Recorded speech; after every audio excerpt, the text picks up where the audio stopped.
All right, here's a story. Yeah. I wrote the story down. I don't remember if I told you the story, but I'll tell it anyway. Listen to this. This was in the 50s when the Rebbe just became Rebbe in Crown Heights. Okay, the story begins like this. In Jerusalem, there was a young man, not Chabad, had no connection with Chabad. Vaguely even knew what Chabad was. In those days, Chabad was almost not known. It was almost not known, the 50s. So this young man in Jerusalem, especially, they try to get married young, and he went around looking for a shidduch to get married to. They made matches, and it just didn't work. His aunt called him up from New York and told him that she has the perfect girl for him. Maybe they even talked a little bit over the phone. In any case, he got up the money, came to America. They met. They found favor in each other's eyes. They decided they're going to get married. They made an engagement party. They started making arrangements for the wedding, and she called it off. Suddenly, she just called it off. She didn't give any reason why she called it off. She just called it off. So he tried to convince her something. His aunt, nothing. So there he was sort of stranded. He didn't want to go back home because he was ashamed. And he had put himself in this sort of mode that he's going to get married. He was getting, and all of a sudden the whole thing just fell through. So he was depressed, and he didn't want to go back home, and he couldn't stay by his aunt's house for that long. So he didn't know what to do. So anyway, so he was sort of wandering around, and eventually he found other young men, Jewish young men, that were a little bit religious or not. Anyway, he got found. Misery loves company, and they convinced him that America is different. America is different. America is not like Jerusalem and everything like that, and that in America the main thing is, my time is money, and he shouldn't waste his time. And one of them said he has a good opportunity in Cleveland, Ohio, which is like a car drive, like 12 hours away, something like that, to go, and they'll open up a business. So he did it. He went. He didn't have anything to do anyway. So he went to Cleveland, and he opened up a business. As he opened the business, he was dressed like a Yerushalmi. They have long black coats and earlocks, and it just wasn't going to go over there. So the clothes he changed. And then the earlocks had no purpose. And then he took off his beard. And eventually he sort of, he didn't have time every day, like to go to a synagogue, and he didn't have time to pray. And eventually he stopped praying, and he stopped putting on tefillin. And within the course of 2 months, he left everything. He just didn't keep Shabbos anymore. And he didn't keep anything. It was just with his friends, and they were having a good time. And his parents weren't there. There was nobody to tell him what's right and what's wrong. And he just understood what is right. And he said to himself, a saying, Azla lakarta, halach beni Musa. When you go to a city, you go according to their customs. It's a saying in Judaism. What it means is you're supposed to go according to the customs as long as they don't go against the Torah. But, you go to France, speak French. What's wrong with that? So he left everything. Anyway, about a year later, a little less than a year or whatever, his relatives in Crown Heights invited him to come back. They lived in Crown Heights. In those days, the Crown Heights, the area where now Chabad is, there was it wasn't only Chabad. There was a lot of different types of Jews, a lot of different groups of Jews, and Chassidic Jews and non-Chassidic Jews. And it was a Jewish community, but it was not religious. I'm sorry, it was not Chabad. I'm sorry, it was not Chabad. It was religious, but it wasn't Chabad. Anyway, so they invited him to come back. So he came back.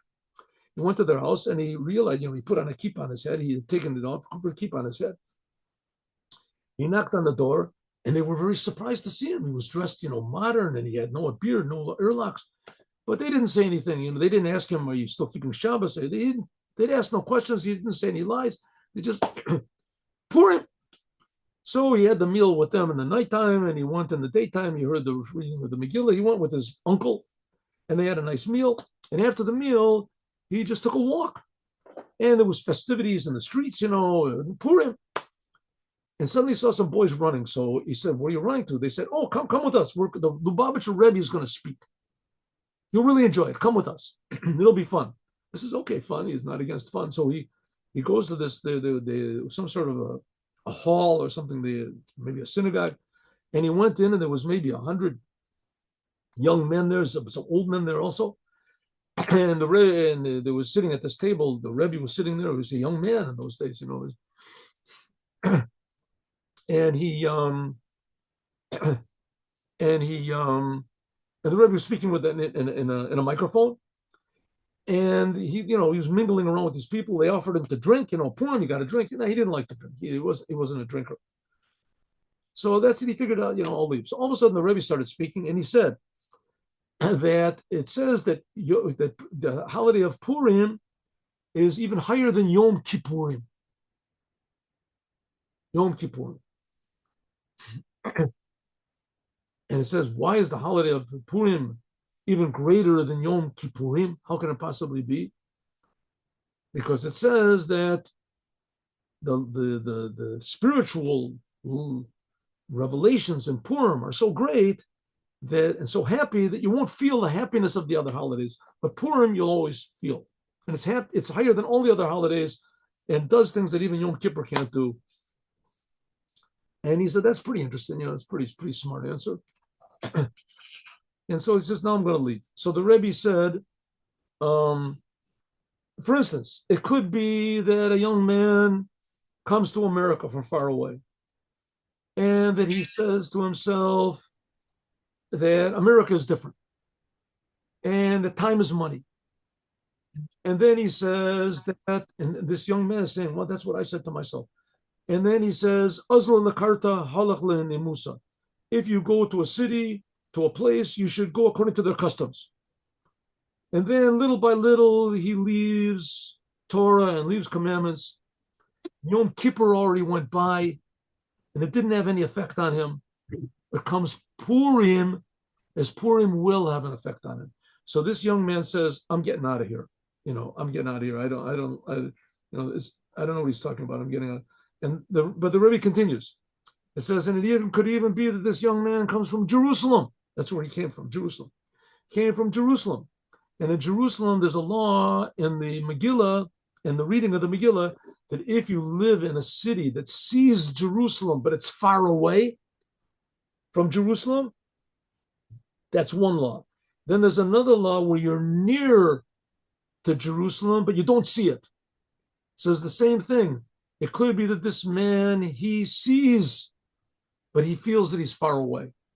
And it could be that this young man is very close, but he doesn't see anything, doesn't see godliness. He said, Yom Kippur already went by, and it didn't have any effect on him. But Purim is going to have an effect on him. And the young man realized that the Rebbe's talking about him, but he said, at least nobody else knows that he's talking about me. And everybody's suddenly, they're looking at him, and they said, the Rebbe is pointing at you, and he wants you to take a l'chaim. So this young man, his head is just turning around. The Rebbe just told his whole history of the last year to him in his mind. So he took a little l'chaim. The Rebbe said, no, make a big one. So he took a l'chaim. He didn't like it. He took a bigger one. He said he didn't know what was happening. He started dancing and this. And the next morning, he woke up in 770. He had vomited all over himself. He went back home to his uncle's house, washed himself off, asked his uncle, can I put on tefillin? Returned back to the God of his fathers, and the Purim did something that Yom Kippur didn't do. After 2 months, he went back home to Jerusalem, and he found himself a shidduch, and today he has grandchildren and great-grandchildren happily celebrating the holiday of Purim. And that's how the Rebbe, the Mordechai of our generation, will bring all of the Jews back to their senses. Have a good day with Mashiach now, and happy Purim, everyone. Happy Purim. There won't be any class tomorrow, Purim, but God willing, there will be a class on Wednesday.